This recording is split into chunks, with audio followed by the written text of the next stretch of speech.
नमस्कार साथियों, मिधास की कहानियाँ यूट्यूब चैनल में आपका हार्दिक स्वागत है। साथियों, आज मैं आपको कहानी बताऊंगा एक माँ की। एक माँ कितने कष्ट उठाती है और उसके नतीजे में उसको क्या मिलता है। साथियों, एक गांव में एक सुखी परिवार रहता था। उस परिवार में 3 भाई और 1 बहन थी। उनके माँ बाप उन चारों से बेहद प्यार करते थे, मगर बीच वाले बेटे से थोड़ा परेशान थे, क्योंकि बड़ा बेटा पढ़ लिख कर डॉक्टर बन गया और छोटा बेटा भी पढ़ लिख कर इंजीनियर बन गया था। मगर उनका बीच वाला बेटा बिल्कुल गंवार और आवारा ही बनकर रह गया। अब उनके 2 बेटे डॉक्टर और इंजीनियर ने शादी भी कर ली थी और कुछ महीनों के बाद ही उनकी बेटी की भी एक अच्छे घराने में शादी हो गई थी। मगर बीच वाला बेटा अभी भी कुंवारा ही था, क्योंकि वो बिल्कुल अनपढ़ था और कहीं पर मजदूरी का छोटा सा काम करता था। इसलिए उसे शादी के लिए कोई भी लड़की नहीं मिल रही थी और उसके माँ बाप उससे बहुत परेशान हो चुके थे। अब जब भी उसकी बहन अपने मायके आती तो पहले वो अपने डॉक्टर और इंजीनियर भाइयों से मिलती थी, मगर बीच वाले भाई से वो बहुत कम मिलती थी, क्योंकि वो उससे ज़्यादा पैसे नहीं दे पाता था। लेकिन फिर भी वो अपनी बहन से बहुत प्यार करता था। अब उनके पिताजी के बीच वाले बेटों की शादी किए बिना ही मृत्यु हो गई।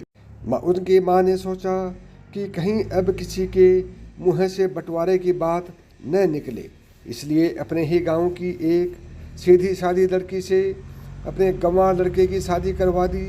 शादी होते ही न जाने क्या हुआ।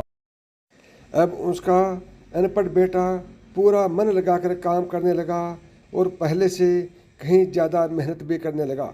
अब तो उसे कोई भी दोस्त बुलाने आता तो वो उसे यही कहता था कि भाई, पहले तो मैं जैसे तैसे अकेला कमा कर खा लेता था, मगर अब मेरी शादी हो गई तो मुझे अपनी पत्नी के लिए भी कमाना पड़ता है और कल को आने वाले बच्चों के लिए भी तो कुछ जोड़ना ही पड़ेगा। इसलिए दोस्त, अब मैं तेरे साथ नहीं घूम सकता। ये कहकर उसका गंवार लड़का सीधा अपने काम पर निकल जाता है। अब उसके दोनों भाई डॉक्टर और इंजीनियर आपस में ये बात करते हैं कि हम दोनों तो उस गंवार से कहीं ज़्यादा पैसे कमाते हैं, इसलिए हम सब घर और ज़मीन का बंटवारा कर लेते हैं और उस गंवार से अलग हो जाते हैं, क्योंकि अब वो हमारे बराबर कभी भी नहीं कमा सकता। इसलिए उन दोनों भाइयों ने अपनी माँ के लाख मना करने के बावजूद भी बंटवारे की तारीख तय कर दी और अपनी बहन को भी बुलवा लिया और अपने गंवार भाई से भी कह दिया कि आज तुम अपने काम पर मत जाना, क्योंकि हम सब आज घर और ज़मीन का बंटवारा करेंगे। उसी वक्त उसकी बहन भी आ जाती है। तभी उसका गंवार भाई कहता है कि तुम लोग बंटवारा कर लो, मुझे जो भी देना हो दे देना, मैं शाम को आकर अंगूठा लगा दूंगा। तभी उसकी बहन कहती है, अरे बेवकूफ़, तू तो अनपढ़ ही रहेगा, जमीन का हिस्सा तो आमने सामने ही होता है, आमने बैठकर ही होता है। तभी उसके दोनों भाई भी बीच वाले गंवार भाई उल्टा सीधा कहते हैं। तब उसकी माँ भी उसे कहती है बेटा कि आज तो काम पर बंटवारा तेरे सामने ही होगा, तो अच्छा है। उसी वक्त वकील भी आ जाता है। तभी वकील कहता है कि आपका सारा हिस्सा मिलाकर 10 बीघा ज़मीन है और आपका घर है। अब ये बताओ कि किसको कितना हिस्सा देना है, मैं उसी हिसाब से बंटवारे के कागज़ बना दूंगा। उसी वक्त उनका भाई कहता है कि वकील साहब, 5-5 बीघा मेरे दोनों भाइयों के नाम लिख दो और ये जो हमारा मकान है ये मेरी प्यारी बहन के नाम कर दो। तभी उसके दोनों भाई और बहन पूछते हैं।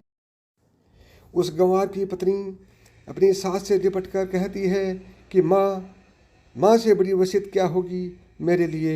और उसी वक्त उसका गंवार पति भी अपनी माँ से लिपट जाता है।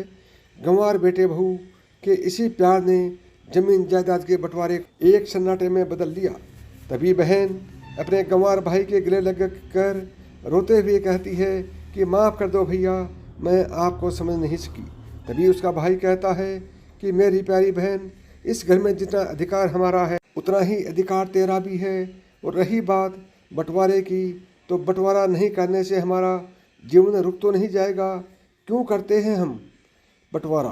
क्या हम एक साथ मिलकर नहीं रह सकते जैसे हम बचपन से मिलकर रहते थे?